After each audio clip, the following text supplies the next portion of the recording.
and welcome to Torsey Waldridge Kitchen Gardener.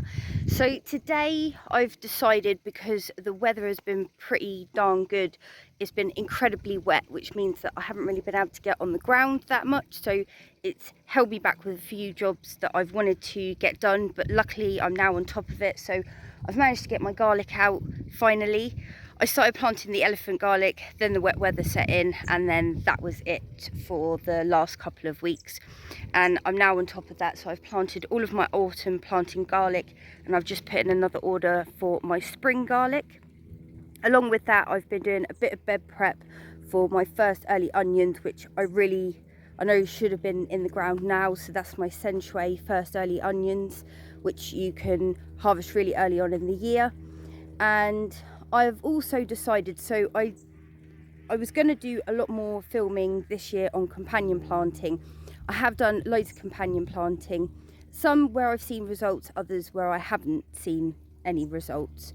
So I will hopefully try and keep more on top of that for next year for you guys.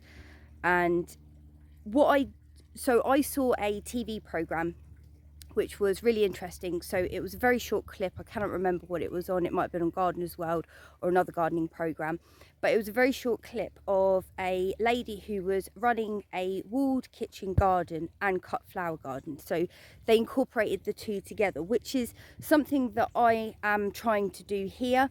I have got space in the cut flower garden, but I try and use the vegetable garden as my overflow. Also, it's great at your companion planting as well, which is ideal because a lot of the companion planting can be your cut flowers. Watching that little clip, it gave me an idea which I never really thought about actually, and I don't know why. I suppose, you know, you watch these programs and it gives you a little sort of epiphany and you go, oh, I'm going to try that. So what I'm basically going to do is, sorry, the sun is beautiful today, but it is absolutely blinding.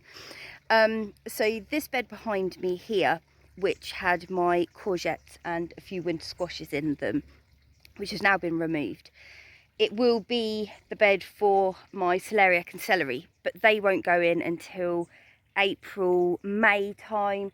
So the bulbs that I've put in here are tulips. So with tulips, you can get them come back year on year. I always find, and a lot of other people find, that they perform amazingly in their first year, and then when it comes to the second year they don't look so great. So I'm just going to use them as a cut flower crop.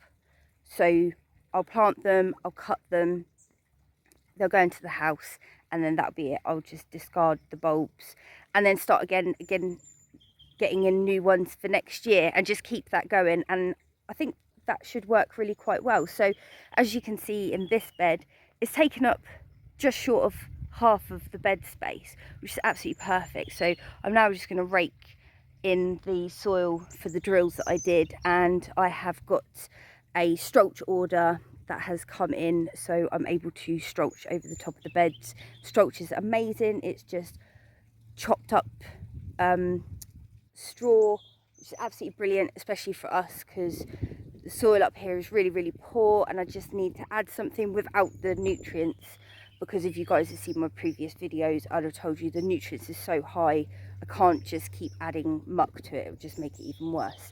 So STRULCH is an amazing answer to me, and it's great because you just lay it over the top, a couple of inches thick. It just mulches it, suppresses the weeds, looks and smells absolutely amazing. So we'll see how the tulips get on and how beautiful they are. They're all different shapes, sizes, colours, and I'm really looking forward to seeing if this works and fills that little gap.